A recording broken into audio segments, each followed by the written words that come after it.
Bab 15. Hukum yang mengatur kehidupan kita. Pengantar bab 15. Sahabatku yang terhormat, eksperimen terhadap parasit yang terdapat di tanaman menunjukkan bahwa bahkan ordo kehidupan yang paling rendah pun dimampukan untuk mengambil manfaat dari hukum alam. Eksperimen ini dilakukan oleh Jack Loeb, MD, PhD, seorang anggota Rockefeller Institute. Materinya diperoleh dari rumpun-rumpun mawar yang ditanam di pot, yang dibawa ke sebuah ruangan dan diletakkan di depan jendela tertutup. Jika tanaman itu dibiarkan mengering, maka parasit Aphides yang tadinya tidak memiliki sayap lalu berubah menjadi serangga bersayap.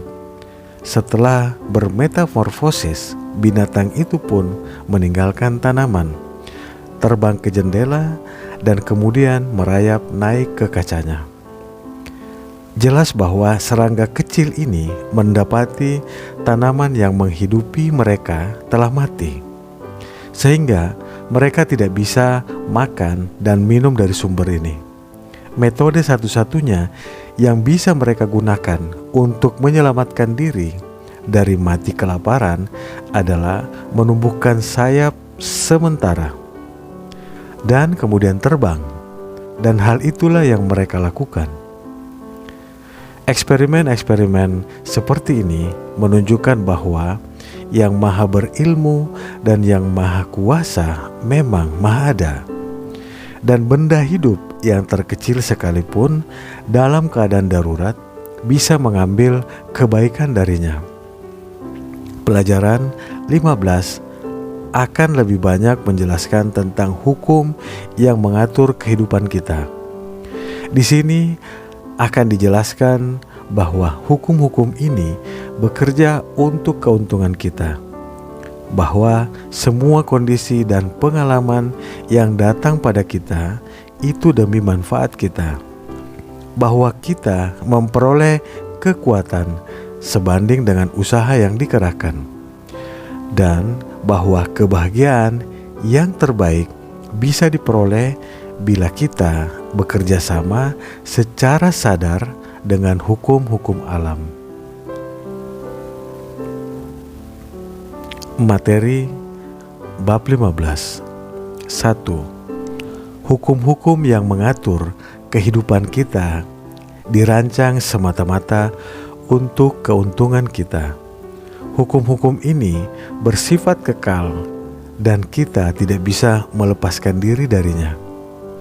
2. Semua kekuatan abadi yang agung ini bekerja dalam keheningan, tetapi kita memiliki kekuatan untuk menyelaraskan diri dengannya, sehingga kehidupan kita menjadi damai dan bahagia. 3. Kesulitan, ketidakselarasan, dan penghalang menunjukkan bahwa kita menolak memberikan apa yang tidak lagi kita butuhkan, atau kita menolak menerima apa yang kita butuhkan. 4. Pertumbuhan dicapai melalui tukar-menukar antara yang lama dengan yang baru, yang baik dengan yang lebih baik. Itu merupakan tindakan yang terkondisi atau timbal balik karena masing-masing dari kita merupakan entitas pemikiran yang lengkap. Kelengkapan inilah yang membuat kita bisa menerima hanya bila kita memberi. 5. Kita tidak bisa memperoleh apa yang menjadi kekurangan kita jika kita menggenggam erat apa yang kita miliki. Kita mampu dengan sadar mengendalikan kondisi bila kita mengerti apa yang kita tarik, dan kita mampu menarik dari setiap pengalaman hanya apa yang kita butuhkan untuk terus bertumbuh. Kemampuan kita untuk melakukan hal ini menentukan tingkat keselarasan atau kebahagiaan yang kita capai. 6. Kemampuan untuk mengambil apa yang kita butuhkan untuk pertumbuhan senantiasa meningkat seraya kita mencapai tataran yang lebih tinggi dan visi yang lebih luas. Semakin besar kemampuan kita untuk mengetahui apa yang kita butuhkan, kita semakin mampu melihat kehadirannya, menariknya, dan menyerapnya. Maka yang akan datang pada kita hanyalah apa yang dibutuhkan untuk pertumbuhan kita. 7. Semua kondisi dan pengalaman datang kepada kita demi manfaat kita.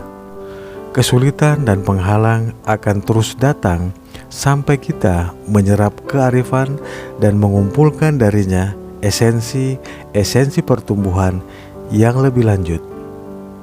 8. Ada benarnya bahwa kita menuai apa yang kita tabur. Kita memperoleh kekuatan permanen persis sebanding dengan usaha yang dibutuhkan untuk mengatasi kesulitan. 9. Syarat bertumbuh yang tak bisa ditawar menuntut agar kita mengerahkan upaya yang keras untuk menarik apa yang sepenuhnya selaras dengan kita. Kebahagiaan tertinggi bagi kita dapat dicapai dengan cara terbaik, melalui pemahaman tentang hukum-hukum alam dan secara sadar bekerja sama dengannya. 10.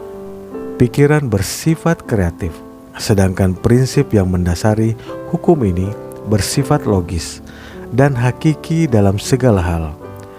Tetapi agar pikiran memiliki vitalitas, ia harus berisi cinta kasih. 11. Cinta kasihlah yang memberikan vitalitas pada pikiran, sehingga kita bertumbuh. Hukum tarik-menarik atau hukum cinta kasih, karena keduanya sebenarnya adalah satu dan sama, akan memberinya materi yang dibutuhkan untuk bisa bertumbuh dan menjadi matang. 12. Bentuk pertama yang bisa ditemukan oleh pikiran adalah bahasa atau kata-kata.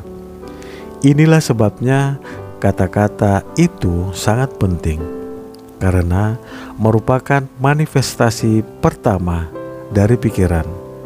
Bejana yang mewadahi pikiran, bejana ini menyimpan eter, dan dengan menggerakkannya, pikiran Anda akan terpancar kembali kepada yang lain dalam bentuk suara. 13. Pikiran dapat mengarah pada satu tindakan, tetapi sebenarnya tindakan apapun hanyalah perwujudan pikiran yang mencoba mengekspresikan dirinya sendiri di dalam bentuk yang terlihat. Maka jelas sekali bahwa bila kita menginginkan kondisi yang baik, kita harus mempertahankan hanya pikiran yang baik. 14. Inilah kesimpulan logis yang bisa ditarik. Bila kita ingin mengekspresikan kelimpahan di dalam kehidupan kita, kita harus memikirkan hanya kelimpahan saja. Dan karena kata-kata sebenarnya hanyalah pikiran yang mengambil bentuk, maka kita harus amat berhati-hati. Kita harus menggunakan hanya bahasa yang konstruktif dan selaras, yang akhirnya mengkristal menjadi bentuk objektif yang akan terbukti menguntungkan bagi kita. 15. Kita tidak bisa lari dari gambar-gambar yang selalu kita potret di pikiran. Foto dari konsepsi yang salah inilah hasil dari penggunaan kata-kata yang tidak sesuai dengan kesejahteraan kita. 16. Kita memanifestasikan lebih banyak kehidupan, sementara pikiran kita menjadi jelas dan berada pada tataran yang lebih tinggi.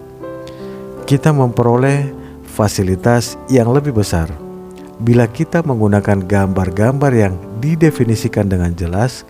Sebaliknya, di tataran pikiran yang lebih rendah dilepaskan dari konsepsi yang melekat padanya.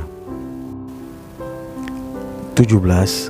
Dengan kata-katalah kita harus mengekspresikan pikiran kita.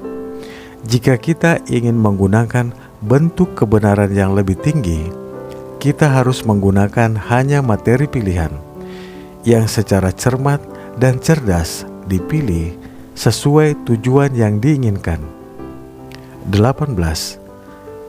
Kekuatan luar biasa untuk mengungkapkan pikiran di dalam bentuk kata-kata inilah yang membedakan manusia dari binatang. Dengan kata-kata tertulis, manusia bisa melihat ke belakang sampai ratusan tahun yang lalu dan melihat jejak sejarah hingga ia bisa berada di masa kini. 19. Manusia telah dimungkinkan untuk berhubungan dengan para penulis dan pemikir terbesar di sepanjang masa. Catatan yang dikumpulkan sampai sekarang ini merupakan ekspresi pikiran universal yang telah berjuang untuk mengambil bentuk di pikiran manusia. 20. Kita tahu bahwa tujuan pikiran universal adalah kreasi bentuk. Kita tahu bahwa pikiran individu pun senantiasa berusaha untuk mengekspresikan diri di dalam bentuk. Kita tahu bahwa kata adalah bentuk pikiran, sedangkan kalimat adalah kombinasi dari bentuk-bentuk pikiran. Maka, jika kita menginginkan tujuan kita menjadi indah dan kuat, kita harus melihat bahwa kata-kata yang akhirnya akan membangun kuil kita itu benar-benar jelas, pasti, dan satukan secara akurat. Akurasi di dalam bentuk kata dan kalimat merupakan bentuk arsitektur tertinggi di dalam peradaban dan merupakan paspor untuk keberhasilan. 21. Kata-kata adalah pikiran. Kekuatannya tak tampak dan tak terkalahkan, dan akhirnya akan bermanifestasi menjadi bentuk. 22. Kata-kata bisa menjadi istana mental yang tetap ada selamanya, atau mungkin menjadi gubuk reot yang roboh tertiup angin sepoi. Kata-kata bisa menyenangkan mata ataupun telinga, bisa berisi segala pengetahuan. Di dalam kata-kata kita menemukan sejarah masa lampau dan harapan masa depan.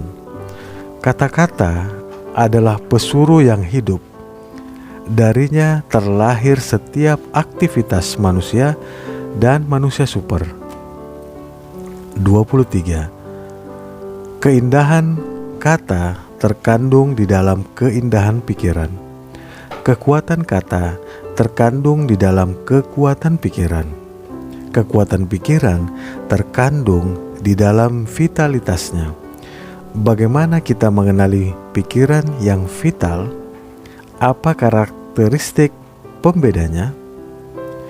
Ia harus memiliki prinsip. Bagaimana kita mengenali prinsip? 24. Ada prinsip matematika, tetapi tidak ada prinsip kesalahan. Ada prinsip kesehatan, tetapi tidak ada prinsip penyakit. Ada prinsip kebenaran, tetapi tidak ada prinsip ketidakjujuran. Ada prinsip terang, tetapi tidak ada prinsip kegelapan.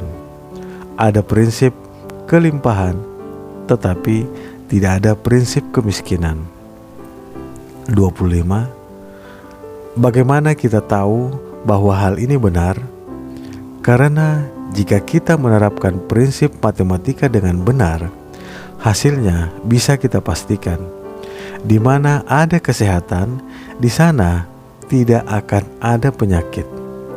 Jika kita tahu kebenaran, kita tidak akan tertipu oleh kesalahan.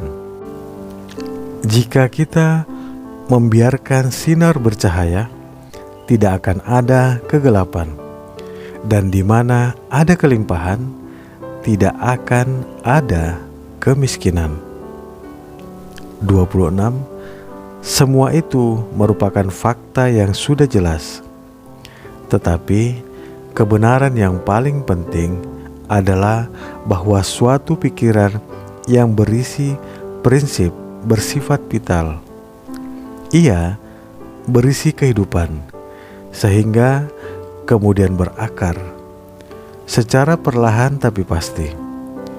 Ia akan menggantikan pikiran-pikiran negatif yang secara hakiki tidak bisa berisi vitalitas. Fakta inilah yang tampaknya telah dikesampingkan. 27. Inilah fakta yang akan memampukan Anda menghancurkan segala ketidakselarasan, kekurangan, dan keterbatasan. 28. Tidak diragukan lagi, orang yang cukup bijaksana untuk memahami akan bisa mengenali bahwa kekuatan kreatif pikiran telah menyerahkan kepadanya suatu senjata yang tak terkalahkan, sehingga ia menjadi tuan bagi nasibnya. 29. Di dunia fisik ada hukum kompensasi, yaitu munculnya sejumlah tertentu energi di setiap tempat, berarti lenyaplah sejumlah yang sama di tempat lain. Hal ini berarti kita hanya bisa memperoleh apa yang kita berikan. Jika kita membangun tekad untuk suatu tindakan, kita harus siap bertanggung jawab untuk pengembangan tindakan itu. Pikiran bawah sadar tidak bisa bernalar. Ia mempercayai kata-kata kita. Kita telah meminta sesuatu, maka sekarang kita menerimanya. Kita menerima sesuatu yang menjadi konsekuensi atas tindakan kita di masa lalu. Dadu telah dilempar. Benang akan terjalin membentuk pola yang kita buat sebelumnya. 30. Maka insight atau kearifan melihat ke dalam diri harus dilatih agar pikiran yang kita miliki tidak berisi kuman mental, kuman moral, atau kuman fisik yang tidak kita inginkan terjadi di dalam kehidupan kita. 31. Insight merupakan kemampuan pikiran bagaikan teleskop yang memungkinkan kita memeriksa fakta dan kondisi di dalam lingkup yang luas. Ia memampukan kita memahami setiap kesulitan dan kemungkinan di dalam setiap tindakan. 32. Insight menyiapkan kita menghadapi hambatan-hambatan yang akan kita temui. Maka kita pasti bisa mengatasinya sebelum mereka berkesempatan menimbulkan masalah. 33.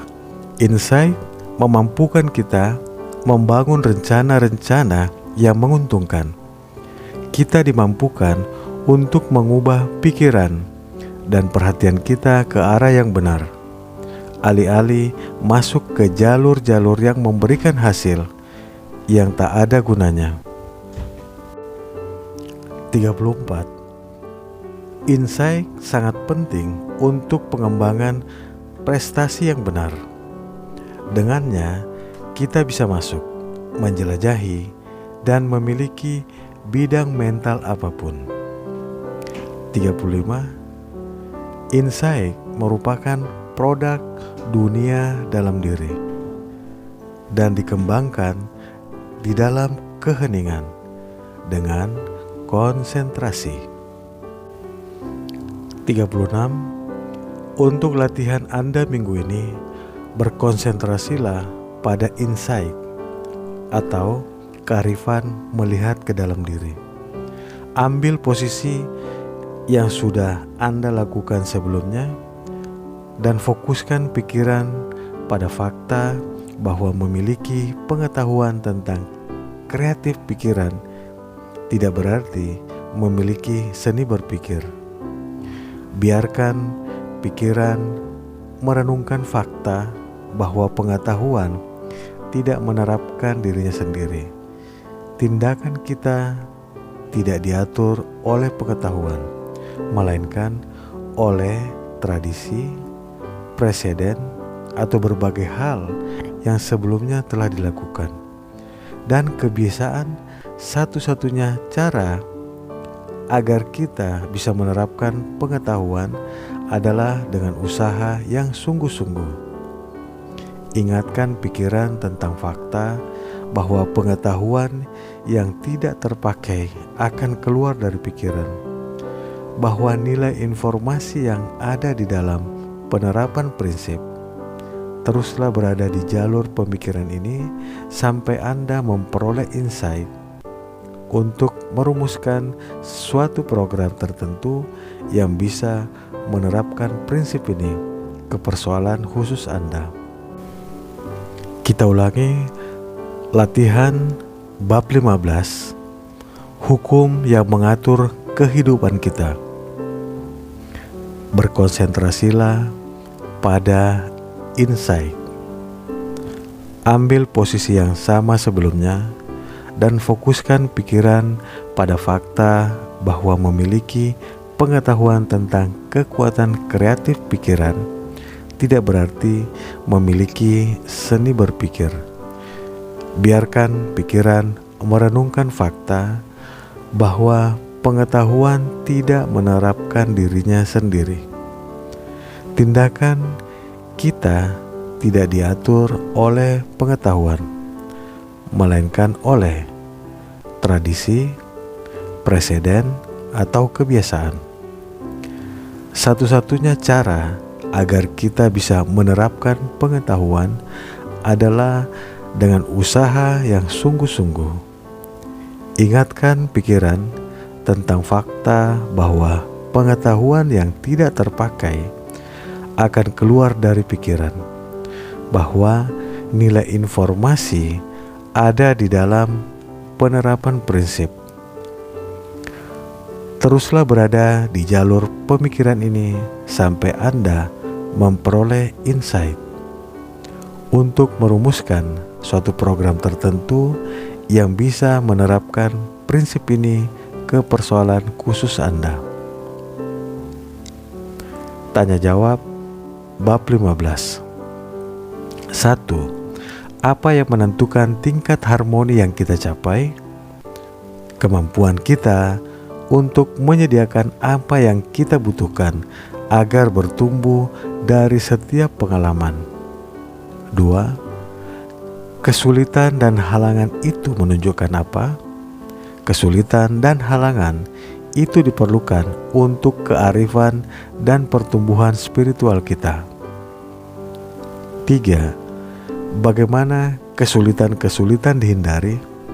Dengan memahami secara sadar hukum-hukum alam dan bekerja sama dengannya. 4. Apa prinsip yang digunakan pikiran untuk bermanifestasi menjadi bentuk? Hukum tarik-menarik. 5. Bagaimana materi yang diperlukan dipertahankan sehingga pertumbuhan, pengembangan, dan kematangan ide bisa mengambil bentuk? Hukum cinta kasih yang merupakan prinsip kreatif semesta memberikan vitalitas pada pikiran, dan hukum tarik-menarik memberikan substansi yang diperlukan oleh hukum pertumbuhan. 6. Bagaimana memiliki kondisi-kondisi yang diinginkan? Dengan cara memiliki hanya pikiran-pikiran yang diinginkan. 7. Bagaimana terjadinya kondisi-kondisi yang tidak diinginkan? Dengan berpikir, berdiskusi, dan memvisualisasikan kondisi-kondisi kekurangan, keterbatasan, penyakit, ketidakselarasan, dan ketidaksesuaian apapun. Potret mental dari konsep yang salah ini diambil oleh pikiran bawah sadar, dan kemudian hukum tarik-menarik tak pelak lagi akan mengkristalkannya menjadi bentuk objektif. Ungkapan "kita menuai apa yang kita tabur" sudah terbukti kebenarannya secara ilmiah.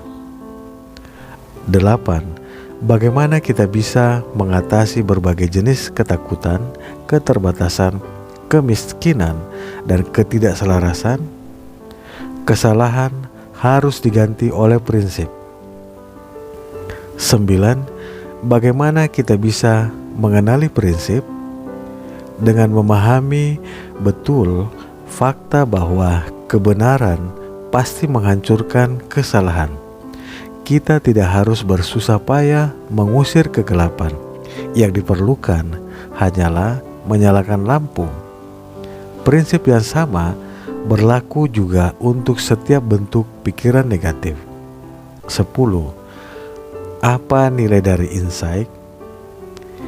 Ia memampukan kita memahami pentingnya menerapkan pengetahuan yang kita peroleh. Banyak orang berpikir bahwa pengetahuan akan menerapkan dirinya sendiri secara otomatis. Padahal anggapan itu sama sekali salah. Demikian pembahasan kita bab 15 ini. Kita lanjut minggu depan pada pembahasan selanjutnya. Salam sehat, sukses, penuh kebahagiaan.